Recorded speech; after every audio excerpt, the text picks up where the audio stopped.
నమస్కారం.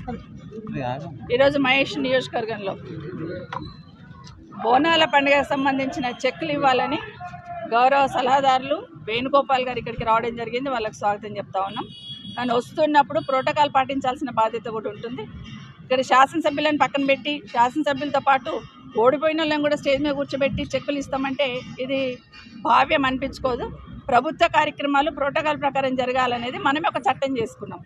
లేదు అక్కర్లేదు, ఓడిపోయిన వాళ్ళే మాకు ప్రధానంగా, రాజకీయాలే మాకు ముఖ్యం కాబట్టి ఓడిపోయిన వాళ్ళతో మేము కార్యక్రమాలు చేపిస్తామని అసెంబ్లీలో చట్టాన్ని మార్చి ఓడిపోయిన వాళ్ళని స్టేజ్ మీద కూర్చోబెట్టి మీరు కార్యక్రమాలు చేసుకోండి. అప్పుడు ప్రజలు సమాధానం చెప్తారు. ప్రజలు ఇచ్చిన తీర్పును కూడా పక్కన పెట్టి ఓడిపోయిన వాళ్ళని స్టేజ్ మీద తీసుకొచ్చి కూర్చోబెట్టి వాళ్ళ ద్వారానే ప్రభుత్వ కార్యక్రమాలు చేయిస్తామంటే ఇది ఎక్కడ పోతుంది అనేది ఒకసారి గౌరవ ముఖ్యమంత్రి గారు ప్రశ్నించుకోవాల్సిన అవసరం ఉంది. ఈరోజు ఎక్కడ పోయినా రాజకీయ ప్రాధాన్యతతో పాలన చేస్తున్నారు తప్పిస్తే ప్రజల అవసరాలు, ప్రజాప్రతినిధుల గౌరవాలు, సిస్టమ్ని మెయింటైన్ చేయాలనే ఆలోచన ఈ ముఖ్యమంత్రి గారికి లేదనిపిస్తూ ఉంది.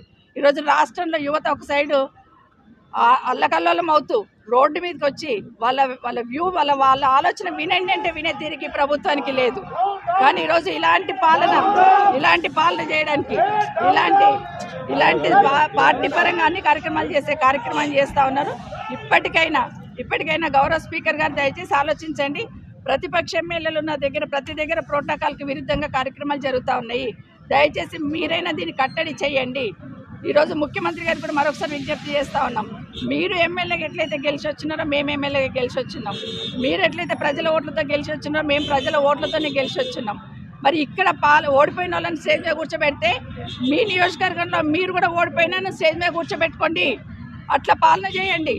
అంతే. ప్రతి ఎమ్మెల్యే దగ్గర కూడా ఎమ్మెల్యేతో పాటు ఓడిపోయినోడు కూడా స్టేజ్ మీద ఉండాలంటే మీరు కొడంగల్లో కూడా మీతో పాటు ఓడిపోయినా కూడా స్టేజ్ మీద కూర్చోబెట్టి కార్యక్రమాలు చేయండి. అట్లా చట్టాన్ని తీసుకురండి. లేదంటే పర్యవేక్షించండి. భవిష్యత్తులో ఇలా జరగకుండా ప్రజలకు అందాల్సిన సామరస్యంగా అందేటట్టు. ప్రజలేమో అమాయకులు గారు.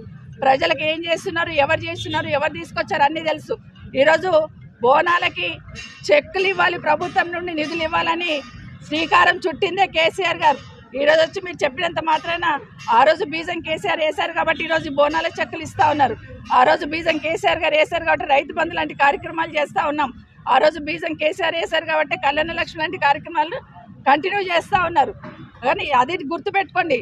ఈరోజు చెప్పిన మీ పార్టీ వాళ్ళు వచ్చి కూర్చున్నంత మాత్రాన ప్రజలు వన్ సైడ్ ఆలోచిస్తారని ఆలోచించొద్దండి. ముఖ్యమంత్రి గారు, మీరు కానీ నిజంగానే ఈ సిస్టమ్ కంటిన్యూ చేయాలనుకుంటే ప్రతి ఎమ్మెల్యే దగ్గర మీరే ఆదర్శంగా ముందుకు రండి. మీతో పాటు ఓడిపోయిన క్యాండిడేట్ను కూడా పక్కన కూర్చోబెట్టుకొని మీరు చెక్కులు ఇప్పించండి, ప్రభుత్వ కార్యక్రమాలు చేయించండి. అప్పుడు బేష్ అని దీనికి మేము స్వాగతం చెప్తాం.